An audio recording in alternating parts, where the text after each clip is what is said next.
So welcome guys, ये आपके FM के एमसीक्यूज़ के सॉल्यूशन है, एकदम जेन्युइन और एकदम करेक्ट। तो हम चालू करते हैं। ये मेरा आया था पेपर, तो ये आपका पहला एमसीक्यू है। आपसे पूछा गया है current assets, current liabilities, inventory और रिसीवेबल के बारे में। तो हम चालू करते हैं पार्ट सेकंड के साथ, इन्वेंट्री और रिसीवेबल के साथ। इन्वेंट्री और रिसीवेबल कैसे आएगा वो मैं आपको बताता हूँ। तो इन्वेंट्री का आपका फॉर्मूला हो जाएगा COGS, आपका इन्वेंट्री टर्नओवर रेशियो से डिवाइड होगा।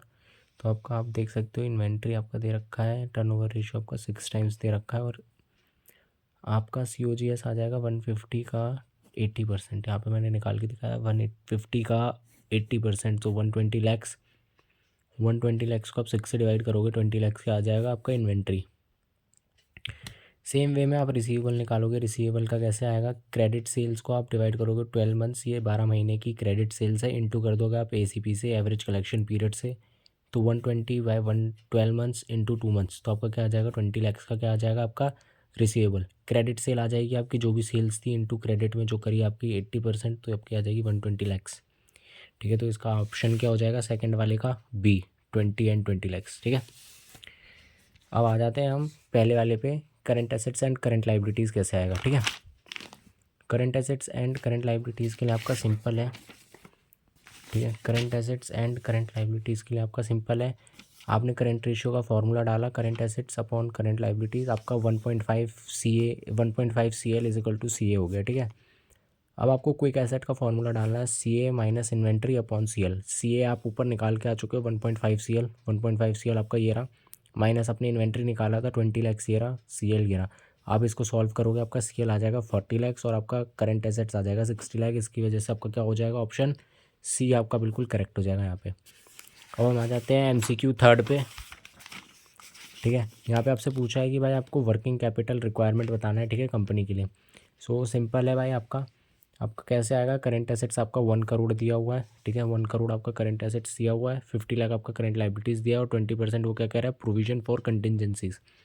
ठीक है, तो 1 करोड़ आपका दिया हुआ है करंट एसेट्स, 50 लाख आपका करंट लाइबिलिटीज़, माइनस करके आपका वर्किंग कैपिटल आ गया before provision for contingencies. Okay, 20% आपने ऐड कर दिया प्रोविजन, आपका क्या आ गया 60 लैक्स।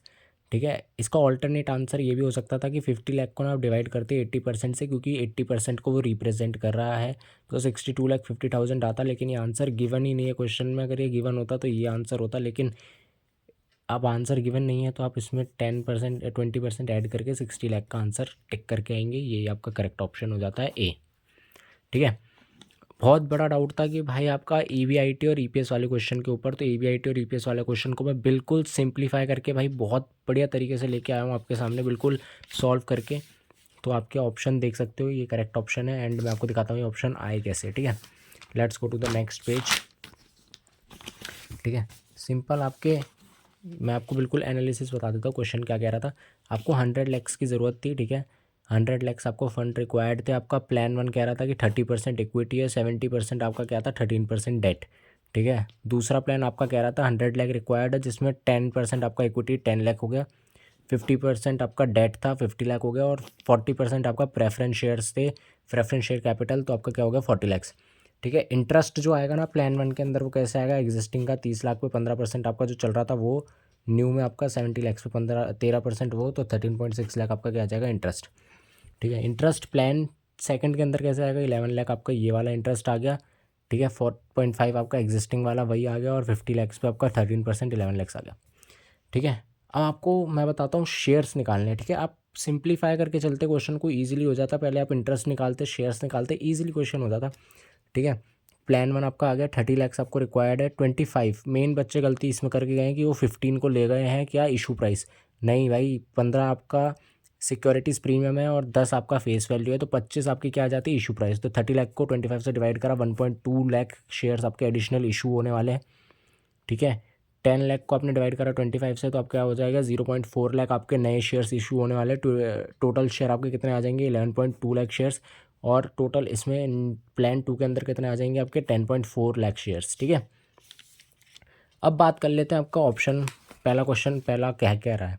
पहला आपका कह रहा है इन डिफरेंस पॉइंट बता दो, और दूसरा कह रहा है आपका EPS बता दो, in difference point and EPS। तो भाई अब आपने जो जो सॉल्व करके निकाल लिया ना इंटरेस्ट एंड शेयर्स, तो अब आपके लिए ईजिली हो जाएगा सिंप्लीफाई सारा। ठीक है, अब देखो आप इनडिफरेंस पॉइंट कैसे निकलेगा भाई? आपका इनडिफरेंस पॉइंट वो वाला पॉइंट होता है जहाँ पे EBIT सेम आता है, मतलब EBIT वो वाले EBIT पे EPS सेम आता है, that EBIT where EPS of both plan are same. Okay, तो यहाँ पे मेरा एक्स मैंने EBIT को ले लिया दोनों में, ठीक है। EBIT EPS कैसे आएगा अब इसका? ये EBIT में से आपने इंटरेस्ट माइनस करा, ठीक है, इसको आपने पोस्ट टैक्स करा, टैक्स माइनस करा, फिर आपने डिवाइड करा शेयर से, तो आपका क्या आ जाएगा? EPS। और दूसरे वाले में बस आपका प्रेफरेंस एक्स्ट्रा आ रहा है, ठीक है, तो आपका ये तो सेम है बिल्कुल, EBT माइनस टैक्स तो EAT हो गया, EAT में अपने प्रेफरेंस डिविडेंड माइनस करोगे, ये मैंने आपको प्रेफरेंस निकाल के बता दिया कैसा है, 40 लाख का 7.15%, ठीक है। तो आपका 10.4 से आपने डिवाइड करा, ये आपका आ जाएगा इधर का EPS, तो इन दोनों का EPS सेम हो जाएगा EBIT पे, ठीक है। तो आप इसको सॉल्व कर लोगे, आपका आंसर आ जाएगा 34.4, जो कि है ऑप्शन 1 आपके लिए, ठीक है। 34.4 लाख, 34 लैक्स, ये आपका ऑप्शन हो गया, ठीक है। EPS आप किसी भी ऑप्शन के अंदर ना एक्स को रख लो, ठीक है, 34.4 EBIT वाला जो आया था आपका, ठीक है, तो वो आपका EPS निकाल देगा। जैसे मैंने अब 34.4 मैंने प्लान 1 के अंदर रख लिया एक्स की जगह, ठीक है, तो आपका आंसर आप आ जाएगा 1.3 EPS। कैसे आएगा? 34.4 में से आपने इंटरेस्ट माइनस करा, 1.03 आपको पोस्ट टैक्स कर दिया, आपने डिवाइड करा शेयर से, आपका क्या आ गया? 1.3 आपका आ गया EPS। तो इसका ऑप्शन हो जाएगा क्या? B, 1.3। ओके, नेक्स्ट क्वेश्चन आपसे क्या मांग रहा है? नेक्स्ट क्वेश्चन भाई आपसे मांग रहा है कि आप मेरे को EPS बता दो प्लान 1 के अंदर और प्लान 2 के अंदर, ठीक है, और 7th बोल रहा है आपका MPS बता दो, और लास्ट वाला आपके लिए पूछ रहा है ब्रेक इवन पॉइंट बता दो, फाइनेंशियल ब्रेक इवन पॉइंट। तो तीनों पॉइंट हम यहाँ पे कवर करते हैं, ठीक है, एक एक करके। सबसे पहला पॉइंट आपके लिए आ गया, ये आपके लिए बिल्कुल क्लियर कैलकुलेशन करके आया हूँ। आपने EBIT आपको दिया हुआ था क्वेश्चन में 76 लाख, आपने इसको माइनस करे दोनों के इंटरेस्ट, आपने EAT आ गया, टैक्स माइनस करने के बाद EAT आ गया, प्रेफरेंस डिविडेंड प्लान 2 के अंदर है तो वो माइनस हो गया, और नंबर ऑफ शेयर से डिवाइड करके आपका EPS आ गया 3.9 एंड 4.1। EPS आएगा 3.9 एंड 4.1, आप रोक के देख सकते हो वीडियो कैसे आया, ठीक है। 3.9 4.1 आपका आ जाएगा EPS, ठीक है। नेक्स्ट पॉइंट आपसे पूछा गया था MPS क्या आएगा, तो आप P रेशियो से मल्टीप्लाई कर दोगे, क्या आ जाएगा आपका? MPS आ जाएगा। MPS आपका आ रहा है 46.8 एंड 61.5, तो 7th का ऑप्शन आ गया B, 46.8 61.5, ठीक है। लास्ट आपसे पूछा गया था फाइनेंशियल ब्रेक इवन पॉइंट क्या होगा। फाइनेंशियल ब्रेक इवन पॉइंट भाई ऐसे निकलता है, interest on long term debt plus preference share upon 1 - T। तो आपका पहले वाले प्लान के अंदर 13.6 लाख का इंटरेस्ट आ रहा था, कोई भी प्रेफरेंस डिविडेंड है नहीं, तो यहाँ पे 13.6 लाख हो जाएगा क्या आपका financial break even point. Plan 2 के अंदर आपका कैसा आएगा? 11 लाख आपका हो जाएगा इंटरेस्ट, प्लस आपको ये जो आपको प्रेफरेंस डिविडेंड है ये पोस्ट टैक्स है, ठीक है, तो आपको प्री टैक्स लाना पड़ेगा। तो ये 70% को रिप्रेजेंट करता है, 2.86 डिवाइडेड बाय 70% भी करोगे या 1.03, तो वही सेम बात आ जाती है, तो 15.08571 लैक्स आ जाएगा। तो इसकी वजह से आपका क्या ऑप्शन हो जाएगा? ऑप्शन हो जाएगा D, ठीक है। अब हम मूव करते हैं SM के पार्ट के ऊपर, स्ट्रेटेजिक मैनेजमेंट। सिंपल भाई, पहले वाले क्वेश्चन में आपसे पूछा गया था क्या कि यहाँ पे आपने स्टेबिलिटी आपने ये लिया, ठीक है, मेंटेन कर रहे हो आपने stability strategy, which of the following initiative जो है वो स्टेबिलिटी स्ट्रेटेजी को सपोर्ट करेगा। सबसे पहला वाला ऑप्शन इसका बिल्कुल करेक्ट ऑप्शन है, इंप्रूव करेगा फंक्शनल एफिशिएंसी को फार्म इक्विपमेंट की इंक्रीज करने के लिए, प्रोडक्टिविटी एंड रिड्यूस करने के लिए क्या? कॉस्ट ऑफ प्रोडक्शन, ठीक है। इजी सिंपल वाला क्वेश्चन था। दूसरा क्वेश्चन भाई वेरी सिंपल क्वेश्चन, यहाँ पे आपसे पूछा गया है कि जो मिडल मैनेजमेंट है ना वो श्रिंक हो जाएगी, मतलब पतली हो जाएगी, एंड ये कौन सा स्ट्रक्चर है, ठीक है, जिसमें मिडल लेयर जो है ना वो कॉन्स्ट्रिक्टेड हो जाएगी, ठीक है। तो वो था आपका आर ग्लास स्ट्रक्चर। कैसे बनता है? ऐसे बनता है आपका आर ग्लास स्ट्रक्चर। तो यहाँ पे मिडल जो है ना वो श्रिंकेड है, तो ये वाला क्या था? आर ग्लास स्ट्रक्चर, ठीक है, सिंपल। 11th आपसे पूछा गया था भाई इनमें से कौन सा कॉन्स्टिट्यूट इंटरनल एनालिसिस, ठीक है।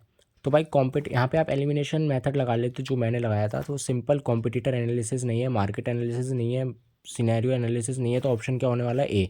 ए जो डिटर्मिनेंट एनालिसिस है ये आपका बिल्कुल करेक्ट ऑप्शन होने वाला है यहाँ पे, और ये बुक के अंदर भी दिया हुआ है, आप देख सकते हैं, ठीक है। नेक्स्ट बिल्कुल आराम से आपने देखनी थी, केस स्टडी आपने पढ़नी थी, बिल्कुल आराम से जाके एकदम आप बिल्कुल इजीली इसको भी टैकल कर जाते, क्योंकि बहुत आसान ये आई थी केस स्टडी, ठीक है। सबसे पहला आपको यहाँ पे पूछा गया था रिलेशनशिप जो कंसिडर करा जा रहा है पीएनएल एंड सीएमपी के अंदर, वो क्या इंडिकेट कर रहा है, तो वहाँ का आंसर करने वाला था आपका स्ट्रेटेजिक अलायंस।